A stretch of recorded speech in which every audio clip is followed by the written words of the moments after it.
En octobre, les jours de pluie, je me suis retrouvée à filmer les escargots de mon allée pour un documentaire.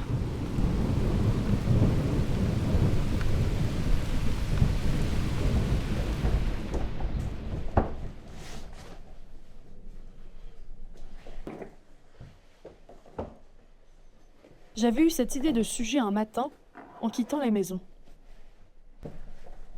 J'étais en retard comme d'habitude et j'ai vu un petit escargot en train de se hisser tranquillement le long d'un poteau.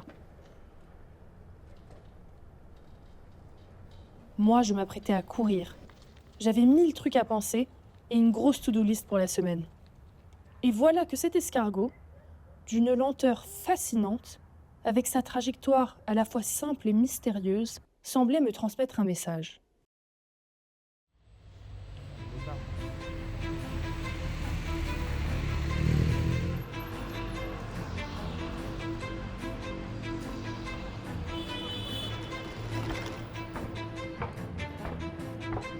Quand on y pense, c'est vrai, nos vies sont agitées, pleines d'objectifs à atteindre, de deadlines à respecter.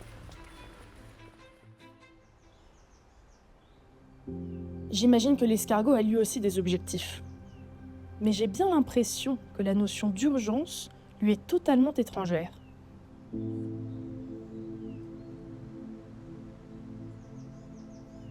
Comme il n'a pas d'oreille, il n'entend rien.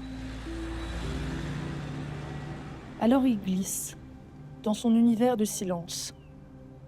En plus, tout est flou autour de lui. Il ne voit bien qu'à quelques centimètres. Par contre, son odorat est très développé.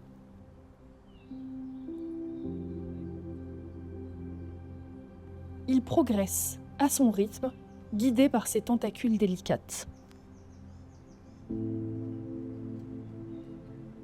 Alors, que se passe-t-il dans sa tête lorsqu'il se lance dans son périple ?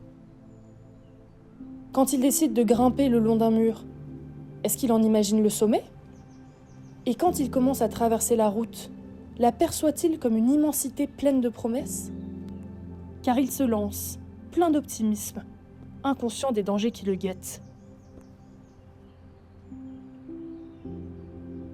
Souvent, je les déplace, en me disant que je leur sauve la vie.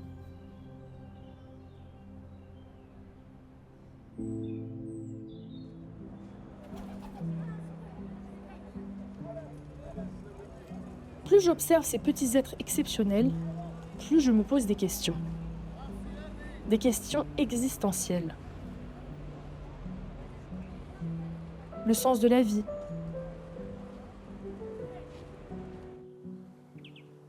Le temps. Le bonheur. Qui suis-je ? Où vais-je ? Ça fait des années que je me demande ce que je vais bien pouvoir faire de ma vie.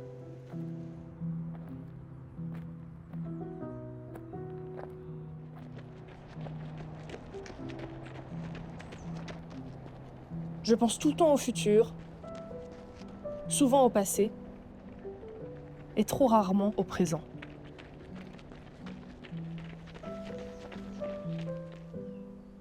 Tandis que l'escargot, lui, il vit, tout simplement. Et avec ses mouvements pleins de grâce, j'ai l'impression qu'il me dit « T'inquiète, avance, prends le temps, tu verras bien ».